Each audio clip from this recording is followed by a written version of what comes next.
Good morning and welcome to the Morning Report. My name is William Lawson. It's Monday. And over the weekend, something fun happened.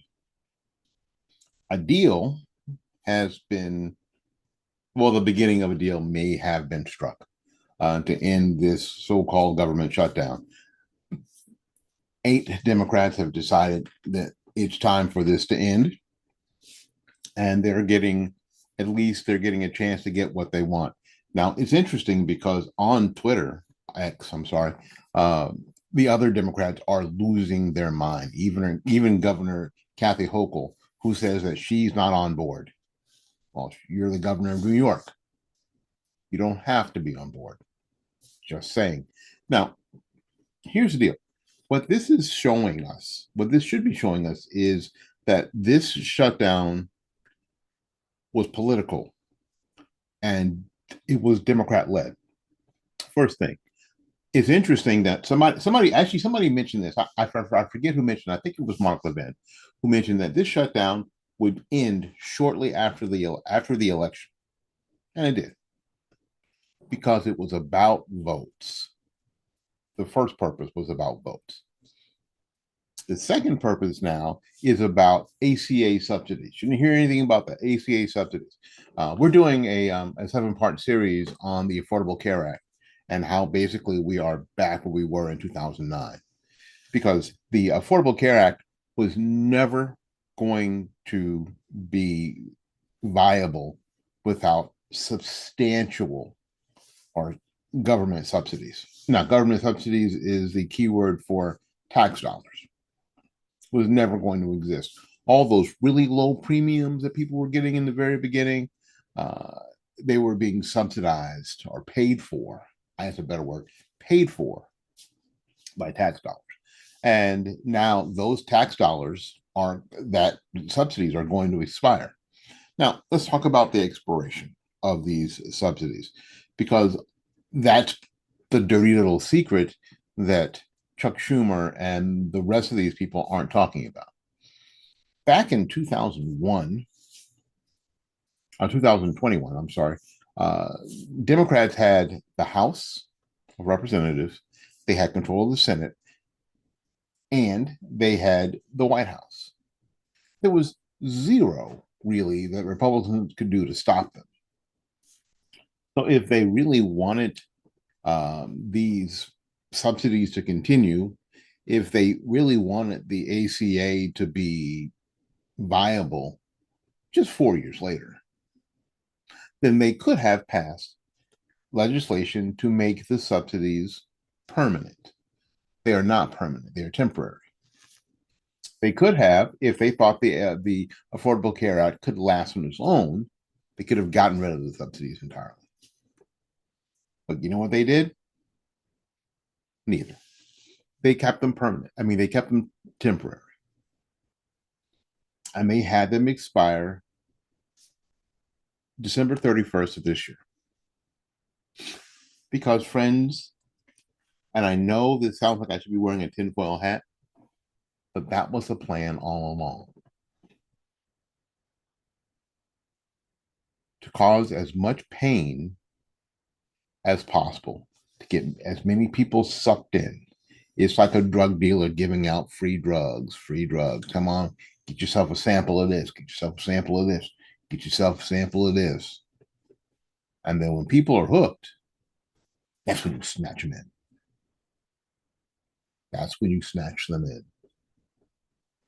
And now, if the drug dealer that's been providing the drugs is now under threat from the police, then the junkie will do everything they can to protect their drug dealer from the police. That's what's happening here. The scam has been exposed.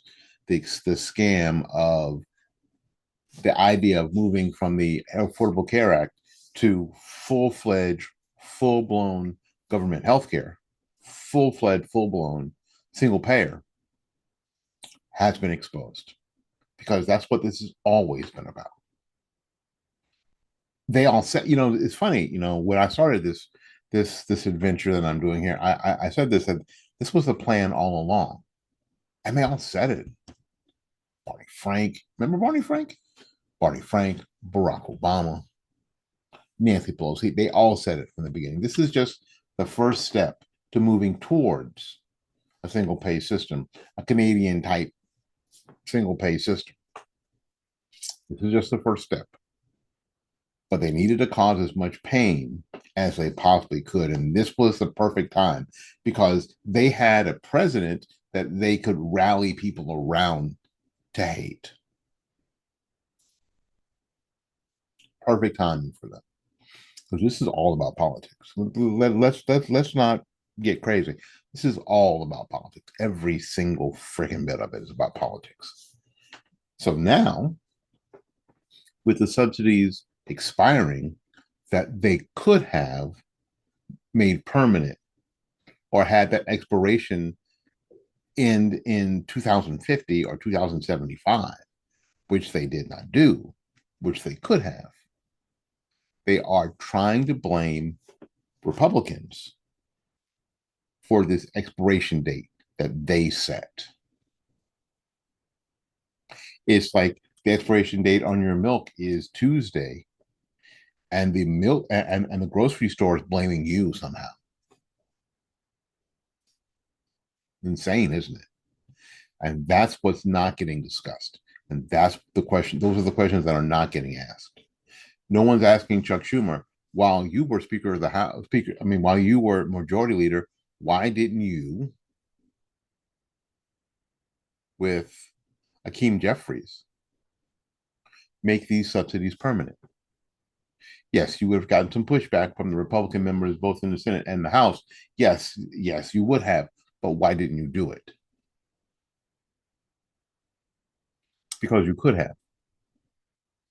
Joe Biden would have the auto pen would have signed off on it.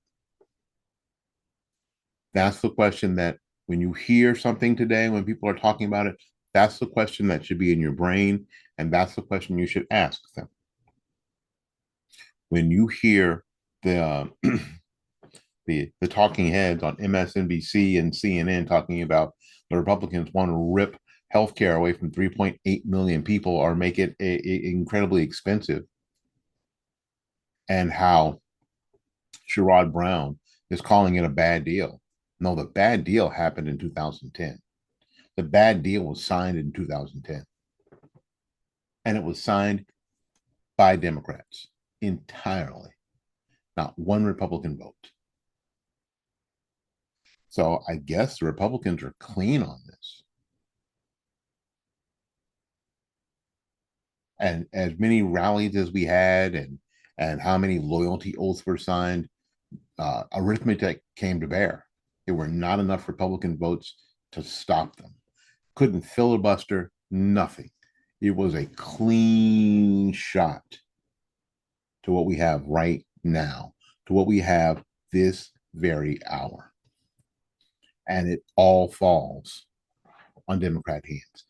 Every bit of it, which is why I said the other day, the Republicans cannot cave in this shutdown, cannot. Because frankly, the Democrats' fingerprints and mouths are all over it. This is them. This is a chance, maybe the last chance, for Republicans to lay the responsibility on what we're seeing on the people who are actually responsible for it. My name is Willie Lawson. This has been the Morning Report. The Morning Report is a collection of fightbackmedia.com, fightbackmedia.com, fightbackmedia.com, and fightbackmediatv.com. Until we see you again, go out there and learn something, love somebody, and for goodness sakes, y'all take care of yourself. We'll see you when we see you. Bye-bye now.